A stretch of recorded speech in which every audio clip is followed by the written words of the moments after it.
Arc 03, The Hero is Thirsting for Blood. Chapter 20, Like Toy Soldiers.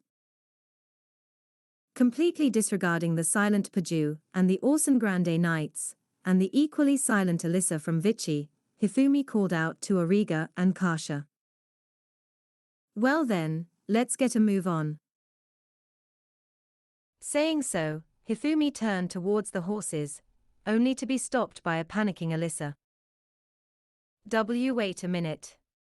You're leaving just like that? An over-the-shoulder drawl came back.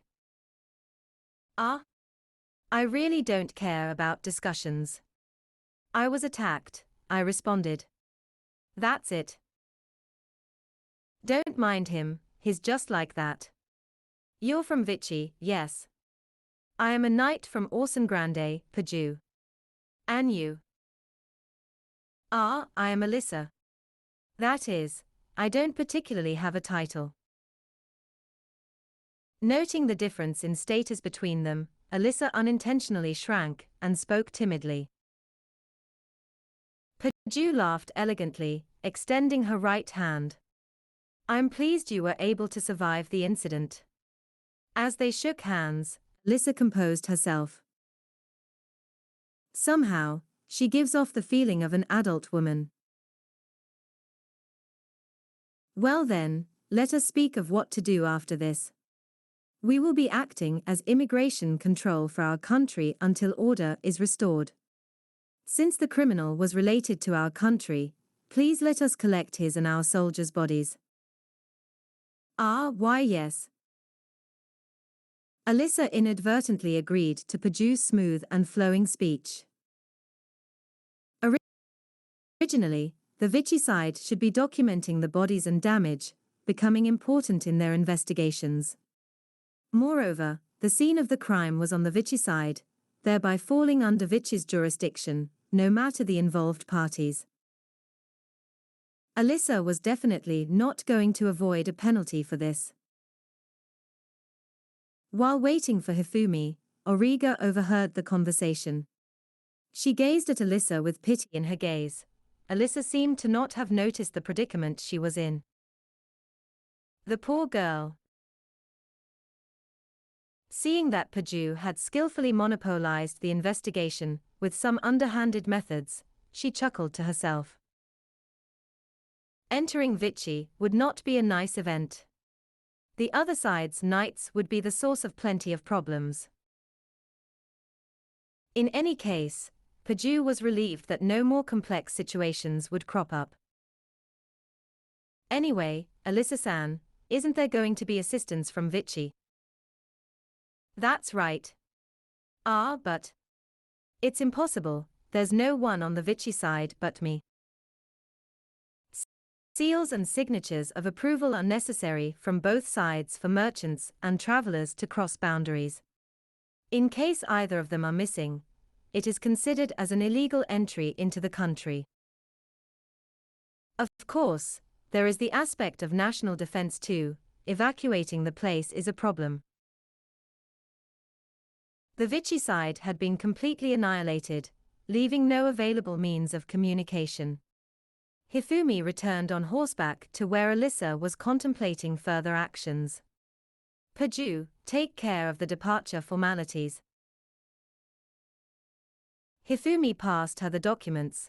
Paju took them and affixed the necessary seals and signatures on it. Meanwhile, the corpse of the soldier had been dragged over. Ne tilde. Alyssa called out to the waiting Hifumi without hesitation. What? I have a small request. Alyssa asked Hifumi to relay a message to the first guardroom they saw on the highway after entering Vichy. Please convey the current situation and inform that I am requesting reinforcements. Hifumi considered for a moment, then nodded. However, you will have to tell me about the town in Vichy. Great. Thank you. Entirely believing Hifumi's made-up reason of sightseeing a large town, Alyssa happily gave them a detailed explanation. So the capital city can be reached in about 10 days via carriage. Alyssa replied to Auriga's question with a smile. That's right. From here, you can go to the capital. The highway passes near the Horrent border in a wide curve. The road passes by Horrent, the place from where those evil magic tools came from. While Kasha was smirking, Hifumi voiced a question. Orson Grande and Horrent's borders also touch. Did you take a deliberate detour? To his question, Paju explained. Originally, when the genius magician established Horrent as independent, a considerable part of Orson Grande was invaded. As a result, there were a few skirmishes and now there is little interaction between the two. Alyssa-san, I have a request. I understand. Alyssa received and cleared Hifumi's travel pass and Paju continued, therefore, if a magician from Horrent lawfully enters, there is a possibility of obtaining formal permission to leave Vichy as well. With someone from Vichy as a guide, and with the formal approval of Viscount Hergenti, it is possible to enter Orson Grande freely. Therefore, though unable to discern at what level, there might be someone with power in Vichy connected to Horrent in no small way. Paju surmised. Now that you mention it, it is highly likely that someone is behind Beirevra. Though complicated in various ways, Hifumi is troublesome, but not irresponsible so as to decline the request that requires leaving the country. Well then, in any case his entering Vichy to take in various sites.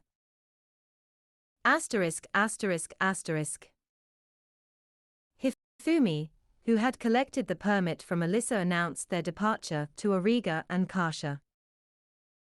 They advanced along the highway, reaching the town called Arozaru by carriage in about 2 hours.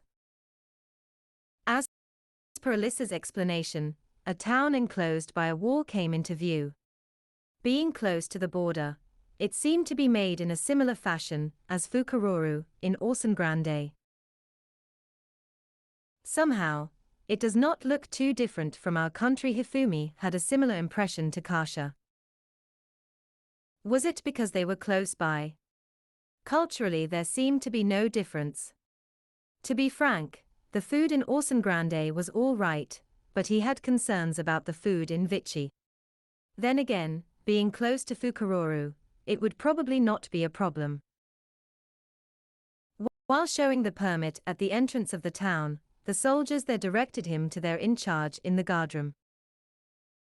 Surprisingly undefended. Or, how should I put it, the gatekeeper had a strangely mechanical vibe. Mechanical. No emotional ups or downs are visible. Just like repeating a fixed motion. But aren't serious soldiers supposed to be like that? Not quite. Though somewhat cautious, it couldn't be helped, so Hifumi entered the guardroom. He displayed the coin denoting his peerage to the person in charge. A man in simple armor of medium height and build came out of the interior, and looking straight at Hifumi asked what business he had. His eyes were unfocused. A soldier called Alyssa asked me to pass on a message. Hifumi explained that all the soldiers at the border post have been killed, apart from Alyssa.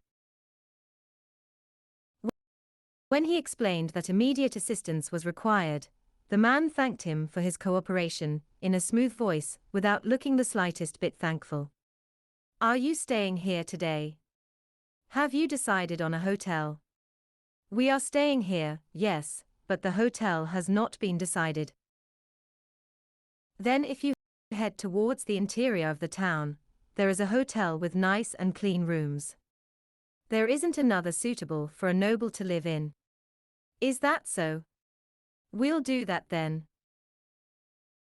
Though slightly wary of the man's appearance, Hifumi decided to go along with it. Then, we must be going to the border post, please excuse me. With a perfunctory bow to Hifumi, the man left along with a subordinate. Somehow the reaction of the in-charge and the soldiers at the gate seemed a little strange. Auriga peevishly stated that she thought they were quite impolite to her master, a noble. "I've seen someone in a similar state before. Where was it? After all, like in Fukuroru, are the people here planning a dirty trick too?" Asterisk, asterisk, asterisk. While they were taking, they reached the hotel. Since Hifumi had learnt the written characters, he could recognize the name. Here. The horses were tethered outside. They pushed open the wooden door and went in. There was a small counter in what appeared to be a spacious dining hall. "Welcome. 10 silver coins for 1 room for a night. There are 17 double rooms. There is no room to put 3 or more people in one. 3 silver coins per horse. They will be moved to the stable in the back." There was an old man with an unsociable expression on his face sitting at the counter. "1 single room, my companions will take a double room." After depositing a pile of silver coins on the counter, the old man took out 2 keys from under the counter. "This is for the single room, this one is for the double room. The second floor is entirely guest rooms.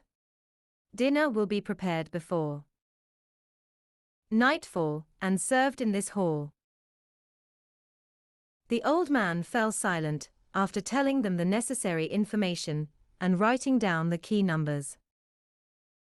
Taking the key, the trio went up to the second floor. "Lie down a bit before dinner. We may have to move at night. Is something going to happen?" After the group confirms the situation at the border, some will return to report. By that time it will most likely be night. If we have to move, it will be then. After a light lunch, it was decided that they would rest and after dinner, observe the street from their rooms. Our opponents will not be simpletons without strategies like Alyssa. Hifumi entered his room immediately after saying that. Kasha shook her head resignedly while Auriga laughed. "But I think it's a good thing that we can even randomly look a little for Beirevra."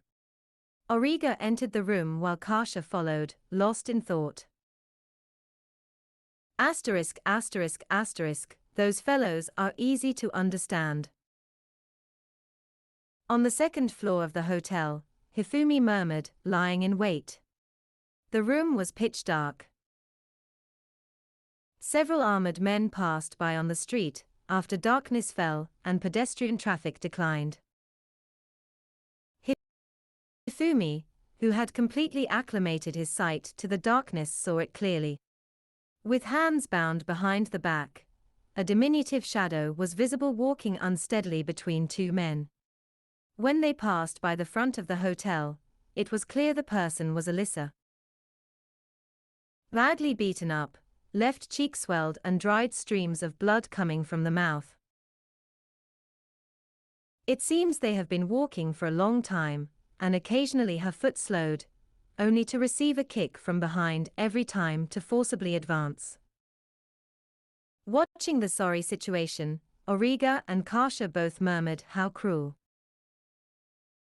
Taking her to a spot different from this afternoon's guardroom. "Well now, what to do, I wonder." Why was Alyssa arrested? A soldier from their own country. Though her face was not visible, the speech pattern and voice identified the speaker as Auriga. She was the only one who survived the scene of the crime. Could that be it? But why not make the most of it? Or could it be a chance to bump off the eyewitness who knows what happened? It would be to confirm what the witness knows and to keep secrets that may get someone else into trouble. Torture, drugs. Drugs? Hifumi remembered the state of the soldier when they came into the town. That's it, drugs. If I remember correctly, there were drugs to stabilize the mind, and if addicted, it leads to a state of losing emotions. Similar to the fellow who had that magic tool attached to him. Guessing and putting his thoughts in order, Hifumi suddenly raised his head. Is something the matter? Do you need to wear armor? It seems that they are also attempting to capture us. Around 10 people are coming towards the hotel. Fight here. I'll pull out the lighting magic tool. No need. Before that, I'll need to find Alyssa. She does not seem to be too far. Kasha, why are you so surprised? No, saving a girl while enemies are coming, it does not sound like Master. Seeing Kasha honestly surprised, Hifumi thought it quite vexing that his reputation was that bad. I said a while ago that I was not a homicidal maniac. What Alyssa knows and may hear in the future may be valuable information. Besides, 10 people isn't bad for a warm-up, and you two have not been instructed on how to fight in the dark. In any case, we'll meet guys like these again. At that time, kill them well. Kasha was relieved when Hifumi mentioned killing. Apparently Auriga too, from her relieved expression, and quietly muttered as expected from Master. They aren't making fun of me, are they?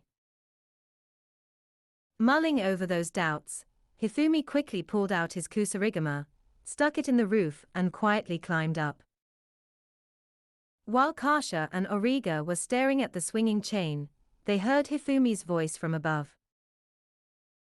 Grab the chain and climb up. One at a time. Though scared, they somehow managed to get onto the roof.